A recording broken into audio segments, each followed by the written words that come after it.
concept of a prison turning inmates into warlords is not just a fictional trope but a reality that has manifested in various correctional facilities around the world. One of the most infamous examples is the La Sabaneta prison in Venezuela, which gained notoriety in the 1990s for its extreme levels of violence and the rise of inmate warlords who controlled the prison from within. The prison, designed to hold around 700 inmates, was overcrowded with over 3,500 prisoners, creating an environment where the authorities lost control and inmates formed their own hierarchies. These warlords, often leaders of powerful gangs, controlled the distribution of food, water, and even cell blocks, effectively ruling the prison as their own fiefdom. The situation became so dire that the Venezuelan government had to intervene with military force to regain control, but not before countless lives were lost in the process. The phenomenon of inmate warlords is not limited to Venezuela. It has been observed in other parts of Latin America, where prisons are often overcrowded and underfunded. In Brazil, the Carandiru Penitentiary in São Paulo became a symbol of the failure of the prison system when a riot in 1992 led to the massacre of 111 inmates by the police. Before the massacre, the prison was controlled by inmate leaders who managed to create a parallel power structure within the prison walls. These leaders, often associated with drug trafficking organizations, were able to maintain order among the inmates but also perpetuated violence and corruption. The Carandiru riot highlighted the dangers of allowing inmates to gain too much power, as it often leads to brutal confrontations with authorities and further destabilizes the prison environment. In the United States, the rise of prison gangs has also led to the emergence of inmate warlords, particularly in states like California and Texas, where the prison population is among the highest in the country.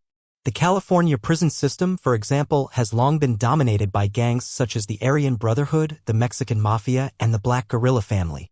These gangs operate as sophisticated criminal organizations within the prison system, with leaders who wield significant power over other inmates. In some cases, these leaders have been able to orchestrate criminal activities both inside and outside the prison, including drug trafficking, extortion, and even murder. The power of these inmate warlords is such that they can influence the behavior of other prisoners, often through violence or the threat of violence, and can even challenge the authority of prison staff. The rise of inmate warlords is often a direct result of systemic failures within the prison system. Overcrowding, understaffing, and inadequate resources create an environment where inmates are left to fend for themselves, and power vacuums emerge that are quickly filled by the most ruthless and organized individuals. In many cases, these individuals are already seasoned criminals with experience in leading gangs or other criminal organizations. Once inside the prison, they use their skills to consolidate power, often by forming alliances with other inmates or by eliminating rivals. The lack of effective oversight by prison authorities allows these warlords to operate with relative impunity, further entrenching their power and making it difficult for the authorities to regain control. The consequences of allowing inmate warlords to rise to power are devastating, not only for the prison system but also for society at large. Inmates who are subjected to the rule of these warlords often live in constant fear as violence and exploitation become the norm. The psychological toll of living under such conditions can be severe, leading to long-term trauma and mental health issues. Moreover, the influence of these warlords often extends beyond the prison walls as they continue to direct criminal activities on the outside through networks of associates. This undermines public safety and perpetuates cycles of crime and violence as these leaders use their power to recruit new members and expand their criminal enterprises. One of the most striking examples of the dangers posed by inmate warlords is the case of the Black Dolphin prison in Russia, known for housing some of the country's most dangerous criminals. While the prison is known for its strict regime and high security, there have been instances where inmate leaders have managed to exert significant influence over other prisoners. These leaders, often referred to as thieves-in-law within the Russian criminal underworld, operate according to a strict code of conduct and are able to maintain order among the inmates through a combination of respect and fear. However, their influence can also lead to violence as rival factions within the prison vie for power and control. The Russian authorities have taken steps to curb the influence of these inmate leaders, but their presence remains a significant challenge to the stability of the prison system. The rise of inmate warlords is not just a problem in high-security prisons, it can also occur in lower-security facilities where the conditions are less controlled. In some cases, the lack of adequate security measures allows inmates to form gangs and establish their own hierarchies, leading to the emergence of warlords who can dominate the prison environment. This is particularly true in countries where the prison system is underfunded and understaffed, leaving inmates to their own devices. In such environments, the rule of law is often replaced by the rule of the strongest, and violence becomes the primary means of resolving disputes. This creates a vicious cycle where the most violent and ruthless individuals rise to the top, perpetuating a culture of fear and intimidation. The role of prison staff in preventing the rise of inmate warlords cannot be overstated. In many cases, the failure of prison authorities to maintain control over the inmate population is a direct result of corruption or incompetence. Some prison staff may be complicit in the activities of inmate warlords either out of fear or because they are bribed to turn a blind eye. In other cases, the staff may simply be overwhelmed by the sheer number of inmates and the lack of resources, making it impossible for them to maintain order. Regardless of the reasons, the failure of prison staff to effectively manage the inmate population creates an environment where warlords can thrive, often at the expense of the safety and well-being of other inmates. The impact of inmate warlords on the rehabilitation of prisoners is another significant concern. Prisons are supposed to be places where individuals can reflect on their actions and work towards reintegrating into society. However, the presence of warlords undermines this goal by creating an environment where violence and exploitation are the norm. Inmates who are subjected to the rule of these warlords are often forced to participate in criminal activities or face severe consequences. This not only hinders their ability to rehabilitate but also increases the likelihood that they will reoffend once they are released. The cycle of violence and criminality perpetuated by inmate warlords thus has long-term consequences for both the individuals involved and society as a whole. The issue of inmate warlords is not just a problem for the countries where it occurs, it is a global concern that requires international attention and cooperation. Many of the gangs and criminal organizations that operate within prisons are part of larger transnational networks that engage in activities such as drug trafficking, human smuggling, and money laundering.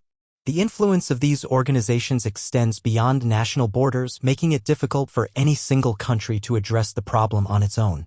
International cooperation is essential to disrupt these networks and prevent the spread of violence and criminality. This includes sharing intelligence, coordinating law enforcement efforts, and providing support to countries that are struggling to reform their prison systems. The rise of inmate warlords is also a reflection of broader societal issues such as inequality, poverty, and the lack of access to education and employment opportunities. Many of the individuals who end up in prison come from disadvantaged backgrounds where they are exposed to violence and criminality from a young age. For these individuals, joining a gang or criminal organization may seem like the only way to survive and gain a sense of belonging. Once inside the prison system, they are often drawn to the power and protection offered by inmate warlords, further entrenching their involvement in criminal activities. Addressing the root causes of crime and providing alternatives to a life of criminality is therefore essential to breaking the cycle of violence and preventing the rise of inmate warlords. The role of the media in shaping public perceptions of inmate warlords is another important factor to consider.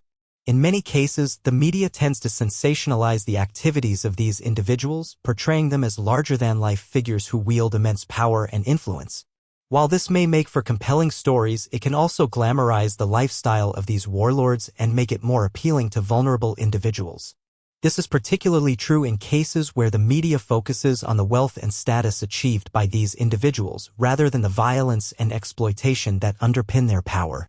The media therefore has a responsibility to report on these issues in a way that does not glorify criminal behavior and instead highlights the negative consequences of allowing inmate warlords to rise to power.